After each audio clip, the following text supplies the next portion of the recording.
En quoi est-ce que, d'après vous, le FESPACO soutient ce cinéma africain? Le FESPACO soutient le cinéma africain sur plusieurs ordres parce que ça donne une visibilité au cinéma africain sur le plan mondial. Parce que quoi qu'on dise quand on dit FESPACO, c'est un peu le Cannes, le festival de films de Cannes africain. Et c'est le festival qui regroupe tous les acteurs et tout sac de gens, les gens s'y pressent. Et cette visibilité-là, il fallait que le FESPACO existe pour permettre au cinéma africain, non seulement pour les Africains de s'approprier les images, mais aussi pour servir de pont vers l'extérieur pour que le cinéma africain puisse aussi circuler au niveau des Amériques. Alors vous avez peut-être raté le début de la conversation, hein, mais on essayait de déterminer un petit peu, voir l'évolution de ce cinéma africain en 50 ans. Comment vous percevez cette évolution ?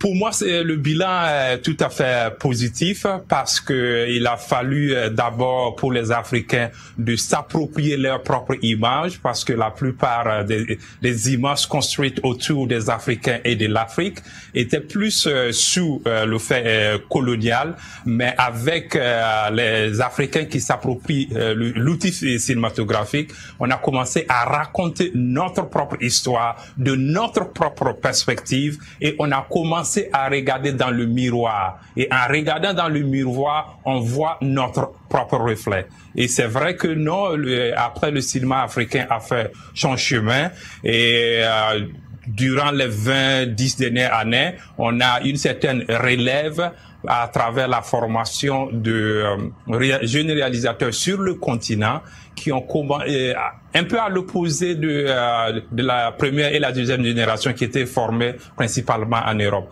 Ceux-là sont formés sur le continent, ils se sont appropriés le cinéma, surtout avec d'autres formats. Plus que le 35 mm, donc il y a la vidéo, un peu plus tard avec le numérique, qui a réellement un impact sur la production et la distribution des cinémas africains, non seulement sur le continent, mais aussi ailleurs. Boukari Sawadogo, les films ne sont pas achetés, ils ne sont pas vus. Comment l'expliquer ? C'est vrai que le bilan a été positif durant les 50 dernières années, mais il y a des défis structurels à attaquer. Et moi, je dirais premièrement la distribution. C'est vrai que durant un peu les dernières années, disons un peu à partir des années 90, il y a eu la fermeture des salles, qui est une conséquence directe des programmes d'ajustement structurel. Mais de plus en plus, on a, avec la chaîne Canal Olympia, une certaine réouverture des salles, mais aussi conjugué avec des initiatives locales, surtout gouvernementales, comme le Burkina, comme le Sénégal ou la Côte d'Ivoire, qui ont institué des fonds nationaux de cinéma pour permettre un peu l'émergence des industries réellement locales de cinéma. Donc on a d'une part la fermeture des salles, mais d'autre part aussi, il faudrait voir un peu plus loin, qui est l'approche même au cinéma. Qui est, le cinéma c'est de l'art, mais le cinéma aussi c'est du business.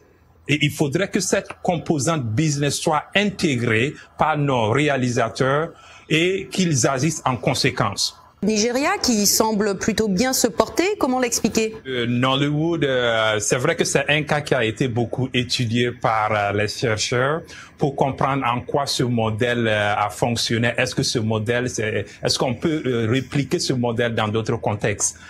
C'est un peu difficile parce que jusqu'à présent, il n'y a pas de recherche concluante là-dessus. Mais ce qui marche chez Nollywood, c'est tout simplement prendre des histoires, c'est comme un peu des histoires de quartier, et produire ces histoires à une échelle un peu industrielle, et en permettant surtout l'accessibilité de telle sorte que le spectateur a accès à ça à moindre coût, et aussi en multipliant les possibilités pour les gens, surtout pour les jeunes réalisateurs, d'avoir accès à cet outil filmique. avant qui n'était pas du tout le cas.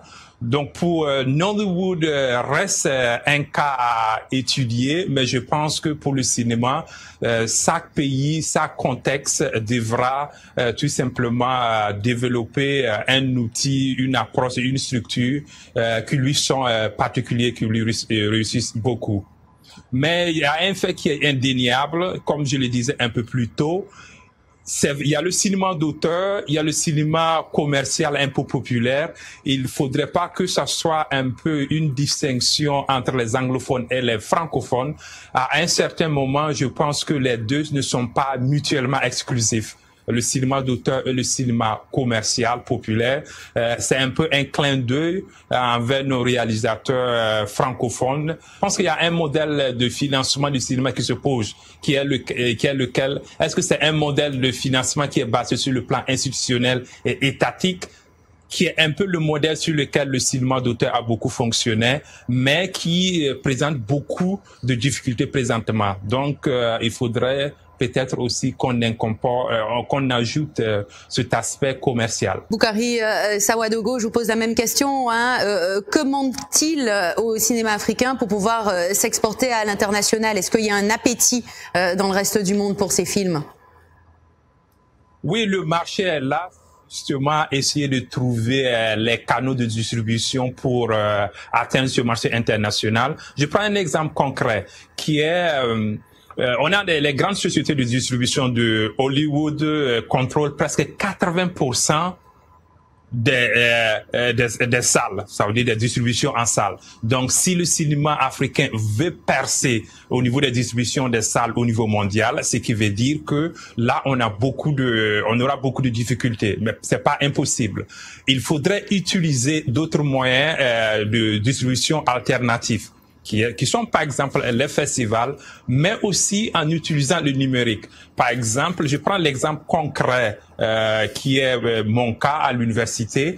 Pour avoir accès aux films africains, pour les montrer en classe, pour les enseigner, c'est très difficile. Malheureusement, je vais être obligée de vous couper. Ce seront les mots de la fin. Apolline Traoré, Jimmy Jean-Louis, Boukari Sawadogo, Arzouma Compaoré, merci d'avoir participé à cette discussion. Merci à tous ceux qui ont suivi, à l'équipe qui a travaillé dessus. Au revoir.